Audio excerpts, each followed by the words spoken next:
I'm the one that you was warned about. I'm the one that you was foretold about. I'm the one that you've been looking for. I am here. My coming was foretold. There's one coming, there's a bad motherfucker. Well, the bad motherfucker is here. I'm here. Show you what the fuck I can do. I am the one. There's a lot of pretenders, but I am the one. A lot of contenders, but I am the one. A lot of wannabes, but I'm the motherfucking one.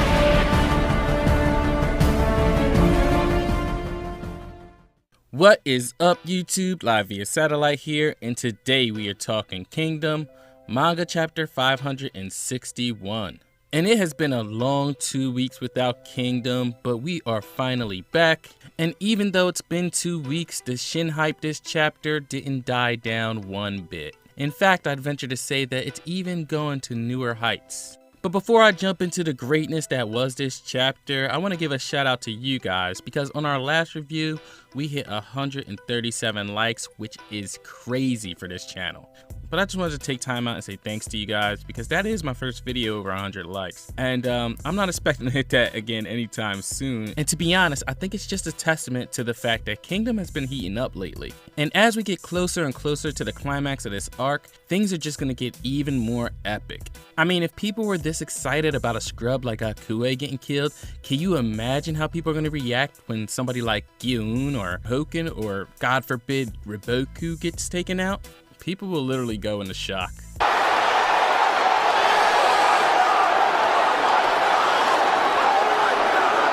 Alright, so this week's chapter starts out kind of disrespectful. I thought we laid this man to rest last week, but we've dug this man up out of his grave for an instant replay of that epic one-shot. And as if it wasn't bad enough last time, we actually get it from a little bit of a different angle. And I'm not gonna lie, I actually really enjoyed this. I mean, the panel with Shin swinging looks amazing, and even the fact that the slash was reflected in Gakue's eyes was just beautiful to me. But that all pales in comparison to what we get in the next panel, where things go from bad to worse for Gakue, because not only was he one-shotted, but Shin sent his upper half flying as if he was an unofficial member of Team Rocket.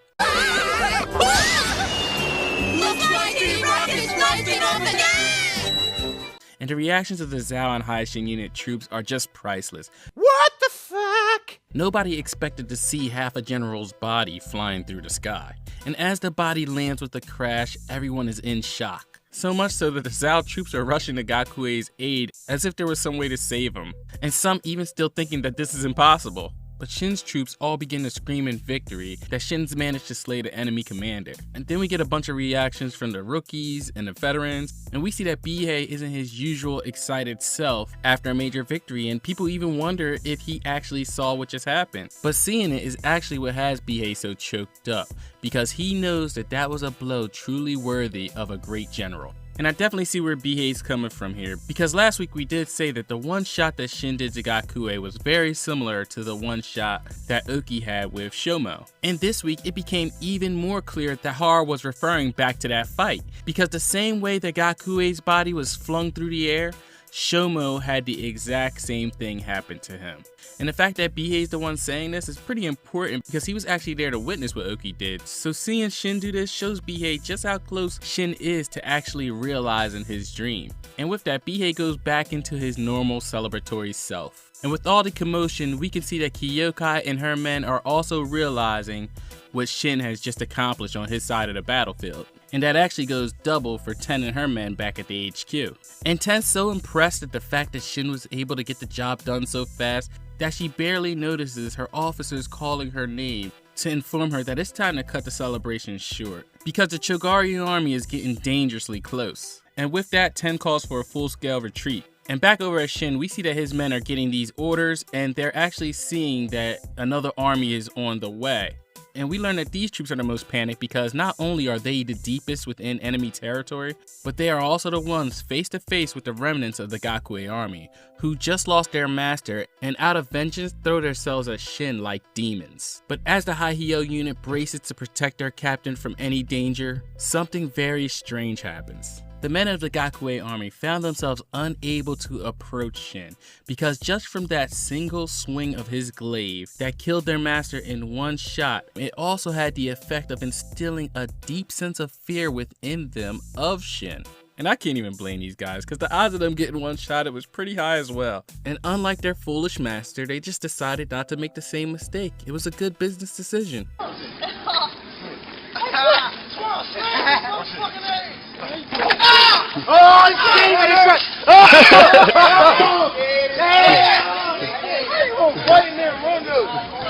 And Shin, seeing that these guys don't want any work at all, like a boss, turns his back on them and tells his men, let's move. And then of course I found it hilarious with Shin's back turned. Someone finally musters up the courage to say, don't let them get away, kill the High Shin unit. It's like, bruh, where was that talk 5 seconds ago? But then we find ourselves coming to the most interesting development of the entire chapter. There's been an awakening. Have you felt it? So yeah, we actually see that the impact of Shin's strike was actually felt in some mountain ranges across the Sukai Plains by Hoken. He actually was able to visualize the entire fight between Shin and Gakue, and even he is able to sense the presence of Oki within Shin, which angers him so much that his screams literally shake the forest. So yeah, it looks like Hoken's back in play now, and we'll talk a lot about this at the end of the review. But after this bombshell, we find ourselves switching over to the Ryoyu battlefield. And here we see that the fighting has really picked up since our last visit. And over at Yotanwa's HQ, we see that she's receiving reports about the current situations of her 3 armies on the battlefield. Firstly, we find out that the Baggio unit was initially struggling, but due to Taijufu's unit taking to the front, it allowed for them to halt the enemy's advance, and with the Baggio unit launching a simultaneous attack, they've now begun to go on the offensive. Secondly, we see that the Figo King is leading his army from the front and is making good enough progress that he should be reaching the enemy's HQ shortly, even though it's coming at the expense of heavy casualties. But this doesn't really appear to faze the Figo King, because as he's being told about the people he's losing, he just seems to laugh sadistically. Even the younger brother Torque, when seeing the Figo King, can't help but to wonder, what is that man? And finally, Yotanwa asks what of the Heki army on the right, and we surprisingly find out that the Heki army is the army that is pushing the enemy back the most. And then we get this panel of Heki looking epic, and I don't know, for some reason seeing Heki in any sort of epic light always just makes me laugh. I don't know why. And even though he's striking a pose like he's ready to battle, we find out that he's leading his army not from the front, from the middle of the army. And we see that the Heki army is closely matched everywhere, but they're still making good progress. And then one of Heki's officers makes them aware that the enemy's HQ is actually beginning to come into view. And Heki thinks that this is excellent because he and his army have plenty of fighting strength left to spare. It's a trap! And he gives the command for all his troops to assume assault formations. They go to take down the enemy HQ and its commander Bunen in a single push. And then we see that Bunen himself is receiving a report that the enemy commander is personally coming in to take their HQ. Hearing this, Bunen only utters a few words. What an idiot. And that was the chapter in a nutshell, guys. And this was a great chapter of Kingdom, guys. I mean, we got a lot of stuff in this one chapter, and there's a lot to talk about. But first, let's just get the Heki stuff right out the way immediately. So what Bunen said at the end of the chapter, it can only mean one of two things. Either he thinks Heki's an idiot for trying to face him one-on-one because he believes like Heki would stand no chance against him, or it's possible that Heki's just walking into a trap. Now, me and my personal opinion, I don't want to feel like I'm hating on Heki. I want to believe that Heki's actually doing a good job. I want to believe that Heki's gonna storm this HQ and take Bunin's head. But I'm really kind of leaning toward the scenario that this may be a trap. And there's a couple of reasons why I think this, but the first reason I think this is because out of all three armies, the Heki army is the one that's having the easiest time. The one army that's the most impressive, something just already seems off right there alone. And another major reason why I think this may be a trap is because when you go back to chapter 554, Katari actually warns Heki that he doesn't believe Bunin to be that simple of a man, and that he doesn't believe that he'll show his true offense until later on. So to me it just seems obvious that Bunin has some sort of tricks up his sleeve, but since Katari did warn Heki about this, I'm still going to give him the benefit of the doubt that maybe he may see something coming, and maybe he has some sort of trick up his sleeve where he makes it look like he's falling for Bunin's trap so that it can kind of lower his guard so that maybe Kitari or Katari can get some sort of opening.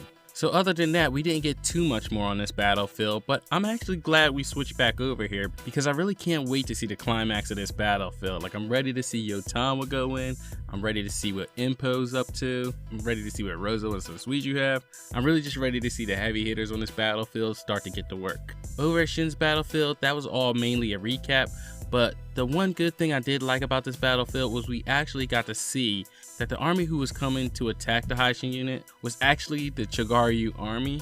And this was actually a big deal for me because that was one of my major gripes with chapter 560 was that Chogaryu was just doing absolutely nothing. And now this definitely explains where he was. And I'm really just happy that Hara tied up that loose end. And finally guys, we definitely got to talk a little bit about this Hoken guy. So he's finally back. He's finally back. But the biggest question about Hoken now is, will he participate in this battle? Now, to be honest, I really only think that we just actually seen Hoken be awoken, and that Hoken's been put on notice that Shin is now using Oki's glaive, and not only using it, but is now actually swinging it with the weight of a general. I just think right now throwing Hoken into the mix might make Zhao just too overpowered, especially since it feels like it's already been set up for Shin's major fight this arc to be against Gi-eun. I really can't see how he'll swing that and then go toe to toe with Hoken as well. And since this arc mainly revolves around the capturing of Gyo, I think the Hoken stuff will come more into play when we get into the next arc when we try to take Kanton. But that's just my own opinion on it, but it's definitely not out of the realm of possibility for Hoken to interfere with this current battle either, because he is very close. Just looking on the maps, it appears like Hoken would be in these mountains over here. So it's not like he's that far away, and Hoken has been known to just show up unannounced, especially when he's summoned by the strength of a warrior. So I can see a case being made for both sides of the coin. But just seeing Hoken again was pretty amazing. But my question to you guys is, what do you think about Shin versus Hoken? Do you think Shin's able to take him now? Me, I really don't have an answer for that yet. I gotta think on that one for a bit. But let me know what you guys think about that one in the comments. But speaking of the comments, let's move on to the comment of the week. And this week, it's actually gonna go out to a lot of people. We have Attack Brothers, Unexpected Allah, Tyrant Justice, and Joseph Logan, who all pointed out something I kind of missed in the last chapter when I was complaining about the plan not really backfiring that much, which was that the plan was not only to take Gakui's head, but to also take out a significant portion of his army, which I'm pretty sure they weren't able to accomplish since they had to wind up retreating.